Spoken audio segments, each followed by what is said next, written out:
These days, people are very scattered because they don't live simply.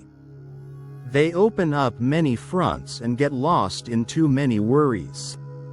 I put in good order one or two things, and only then do I think about others.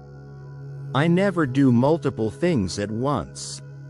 Right now, I think, let me do this task. I finish it, and only after that do I think about doing something else. Because if I start another one before finishing the first, I can't find peace. When someone has to do many things at once, they go off the rails. Even just thinking about them is enough to make someone get schizophrenia. A young man with mental problems came to the hut. He told me he was struggling because he had a sensitivity inherited from his parents, etc. What inherited illness are you talking about? I asked him. First you need rest. Then, you should get your graduation diploma. Then do your military service, and after that, look for a job. The poor guy listened to me and found his path. That's how people find themselves. Father, I get tired quickly when I work. I don't understand why. What you're missing is patience. And the reason you can't have patience is because you take on too much. You scatter yourself in too many directions and get tired. And this also causes you nervousness, because you become restless. When I was at the monastery, I had an assistant in the carpentry shop, old Isidore. Poor guy, he had no patience at all. He'd start making a window, get discouraged. Start making doors, get upset and leave them. Then he'd try to make roofs. But he'd leave everything unfinished, he'd never finish anything. Some wood was wasted, some was cut wrong. That's how someone can wear himself out and end up achieving nothing. There are people who, even though they only have the strength for one or two things, still get tangled up in many, and don't do anything properly, and they drag others down with them too. As much as possible, a person should do just one or two things, finish them well, with a clear and rested mind, and only after that start something else. Because if the mind gets scattered, what spiritual things will the person be able to do afterward? How will he still remember Christ? Father, what do you mean when you say, give your hands and feet to work, but not your heart? I mean you shouldn't give your heart to material things. There are people who give themselves entirely to material things. All day long they stress over doing a task well and don't think at all about God. Let's not end up like that. Use your hands and feet for work, but don't let your mind drift away from God. Don't give your whole being, your whole strength and heart, to material things. This way, a person becomes an idol worshiper. As much as you can, don't give your heart to tasks. Only give your hands and your mind. Don't give your heart to perishable, useless things. Because after that, how will your heart be able to leap for Christ? When the heart belongs to Christ, even your work becomes holy. You'll feel a constant, inner rest, and such a person feels true joy. Put your heart to good use, don't waste it. If the heart gets scattered among a bunch of meaningless things, it won't have strength later to feel pain for the things that should hurt. I'll give my heart to someone with heart trouble, to someone in pain. My pain is for the children in danger. I make the sign of the cross and ask God to give them light. And when I'm receiving people, my focus turns to their pain, to love for others. I don't pay attention to my own pain. That's how everything gets forgotten, because a person turns in a different direction. Father, is it possible for someone to not give their mind and heart to any of their tasks? When the task is simple, there's no need for the mind to be absorbed.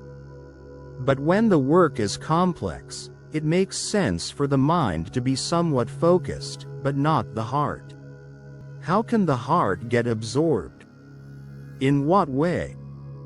The devil drugs it with morphine. He steals the heart through self-love. But when the heart is given to God, the thoughts will also be with God, and the mind will get to work. In what way should we understand the expression, without worry? When you work, don't forget Christ.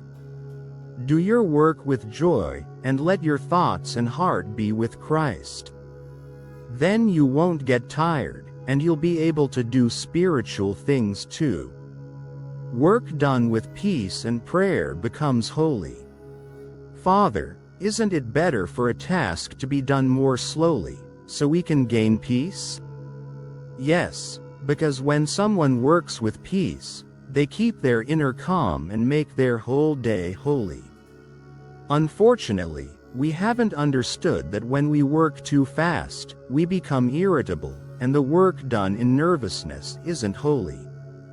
Our goal shouldn't be to do a lot and stay in constant unrest. That's actually a devilish state. Handwork done with peace and prayer becomes holy and also blesses the people who use it. That's why there's a tradition where laypeople ask Orthodox monks for handmade items as a blessing. But work done in a hurry, with restlessness and stress, passes on that same devilish energy to others. Rushed work, done in a state of worry, is a trait of worldly people. Troubled souls pass on that trouble even through the things they make, not blessing. If only you knew how much a person's inner state influences the handmade thing they create, even the wood of the objects they make. It's frightening. The result of someone's work matches the state they were in when they did it. If he's angry, yelling, cursing, what he makes won't carry a blessing. But if he sings, or says a prayer, then the work becomes holy. One is a work of the devil, the other is from God. If you act with reverence and work with prayer, you'll always become more holy, and so will everything around you. When someone keeps their mind on God, even their handiwork becomes holy. For example, if I'm making a box and saying a prayer while doing it, I'm working for the glory of God.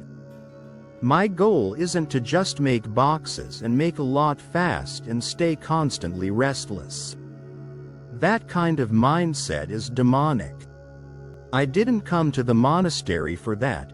I came to be made holy and to make holy what I do.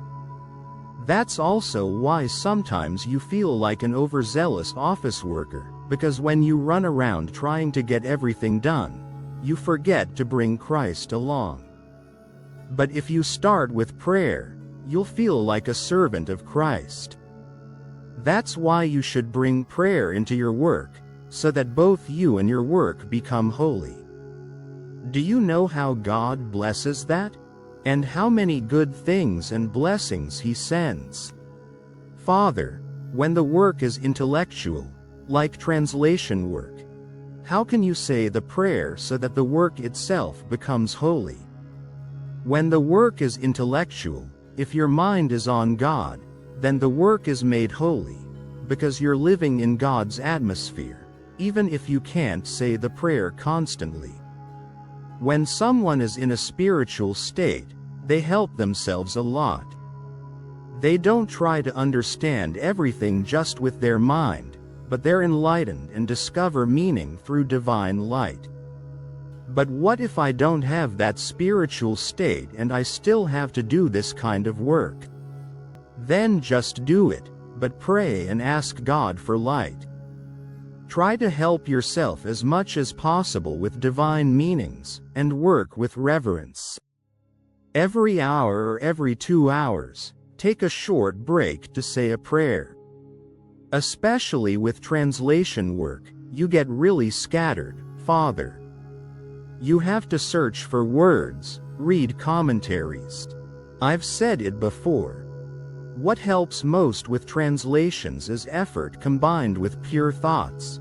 That turns a person into a vessel of grace. Then the divine meanings come from divine illumination, not from the brain, dictionary, or inkpot. I mean, we should lean on what matters most, the divine, not on what's second best, the human. With too much worry, one forgets about God. Father, does worry always separate us from God? Listen to the following thing from me. When a child is playing and is absorbed by toys, he no longer notices if his father is next to him and caresses him. But if he stops playing for a bit, then he realizes it. In the same way, when we have some kind of worry, we can't understand God's love. God gives, but we don't feel it. Be careful not to waste your precious strength on unnecessary worries and pointless things that one day will all turn to dust. This way you get tired physically too, and your mind gets scattered for nothing, and then you give God your tiredness and yawns during prayer, just like the sacrifice Cain gave. Naturally, your inner state will be just like Cain's, with restlessness and sighs caused by the little devil that will be beside you. Let's not waste for nothing the fruit, the core of our strength, and then leave only the peels for God. Worry drains all the marrow of the heart and leaves nothing for Christ. If you see that your mind keeps running away and goes to tasks, etc., you need to understand that you're not doing well, and you should feel uneasy because you've distanced yourself from God.